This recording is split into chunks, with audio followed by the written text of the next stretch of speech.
Matapos mapanood ng karamihan, buong mundo pa nga yan, ang ICC hearing, maraming mga nagsasabing lamang si Pangulong Duterte o dating Pangulong Duterte. At yung depensa daw ni Attorney Kaufman, malakas na argumento para ibasura ng ICC ang kaso ni FPRRD. Ayon po yan sa isang magaling na attorney. So ito, panoorin natin ang video. Po ng DOJ noon na attorney no ni then DOJ Secretary Boying Rimulya, bakit doon sa ICC ginawa itong pagdinig dahil walang sapat na ebidensya, dahil nasira na daw yung mga records, yung mga datas at nagagawan na di umano ni dati Pangulong Duterte itong pagkawala. Kaya walang magagawa. Then at the same time, natatakot din yung mga witnesses, yung mga biktima di umano ng extrajudicial killings. Kaya doon sa ICC, ano bang masasabi mo doon? With all due respect, that is the flimsiest alibi,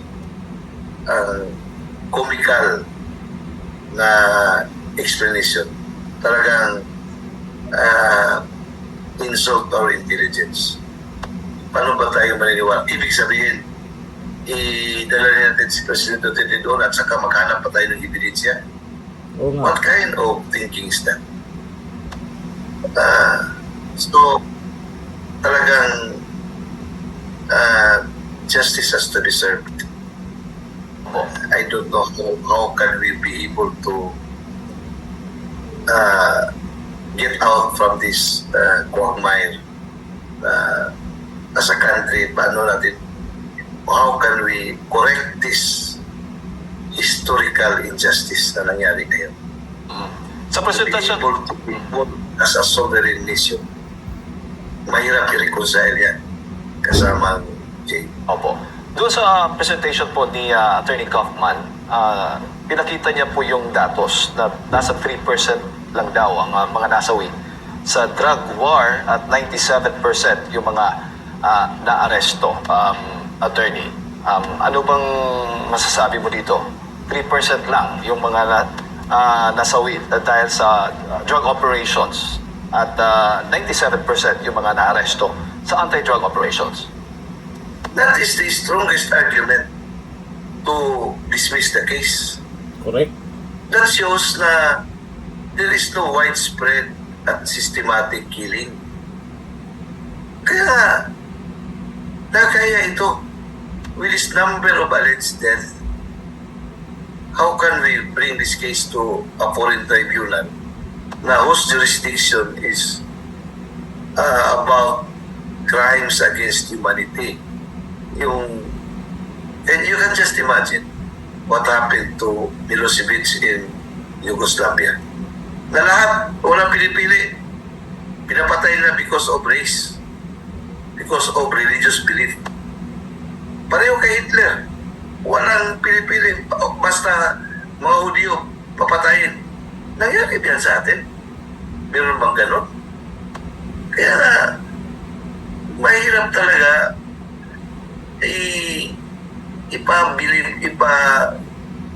yung isubo mo sa isipan ng tao na ang nangyari ay isang genocide o isang systematic at widespread killing. Kaya it defies truth. Indefensible yan. Kaya tayo palagi tayong nasasaktan. Kaya a lot of mga views ngayon lumalabas na the anak DDS. Mahirap sabihin, parang in-stereotype tayo na parang if we question something that is really questionable, ginagawa ng gobyerno, parang we are already labeled as DDS, parang fanatic. No. If you care about sovereignty, if you care about due process, if you care about humanity, bakit ba? DDS na lang ang mayroong right to feel that kind of sentiment? Correct. Any self-respecting person should feel the same. Kaya I cannot imagine those who champion social justice, those who champion human rights, can stomach this glaring insult to our sovereignty, glaring insult to our Bill of Rights. I can't imagine if they can accept, they can stomach that. If you have self-respect left in your person. Opo. Yan nga. So, I have so many friends na last 5 years ago, talagang sumisigaw ng katarungan. They share the same beliefs. Pero ngayon, tahimik sila. But if it will happen to them, I will still cry out for justice. I will still oppose and reject and condemn this kind of illegal and immoral act that happens to our country, even if it will happen to them, because this is not about one person. This is about our nation. This is about the dignity of our country. Po. Attorney, doon sa tinatawag na PRRD list, siguro ito yung narco list na sinasabi na pinakita ng prosecution na hinahawakan ng dating Pangulo yung isang dokumento na may mga larawan na mga mga may kaugnayan sa illegal na droga. Ito ba yung papatunay na isang ebidensya din ho para sa prosecution na maganda para mapatunayan na may link ang dating Pangulo sa anti-drug operations? Mahina yan. Kasi in order to link the president of the killing of those persons, kailangan yung may written order at saka meron talagang specific na order na I am ordering you to kill, God forbid, Jade or Admar Bilando. Meron bang ebidensya ganyan? Wala. Wala. So, It's just, well, may mga listahan yan. So, listahan, because you are in an operation. Pero it doesn't mean na because may listahan si Presidente, now yung PRRD list, meron bang ebidensya that it comes from him? Siya mismo ang sumusulat?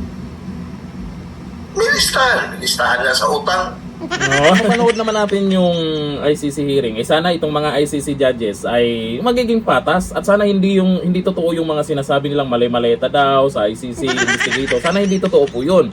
Kung magiging patas man sila diyan pagdating sa pagdesisyon, ay lamang na lamang po si dating Pangulong Duterte kasi sa mga ebidensya pa lang na inilabas, sablay na sila. Lalo na doon sa video na kung saan nagsalita yung may-ari mismo na iba pala yung kwento.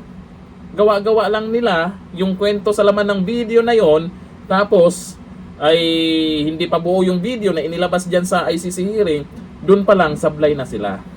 At sa ibang mga kwento nila na parang chismis-chismis na lang yung pinagagawa nila, hindi nila kayang patunayan talaga kung ano yung nirereklamo nila dyan sa ICC. Nakarating na ng ICC lahat-lahat. Yun pala, yung ebidensya nila kulang-kulang at kaduda-duda. Kaya ngayon pa lang maraming mga nagsasabing dapat ibasura ng ICC yung kaso ni FPRRD. Abangan natin kung anong maging desisyon nila dyan. Kung hindi naman totoo talaga yung malay-maleta, malamang papabor kay dating Pangulong Duterte ang desisyon nila dyan. Hanggang dito lang. Thank you. Bye-bye.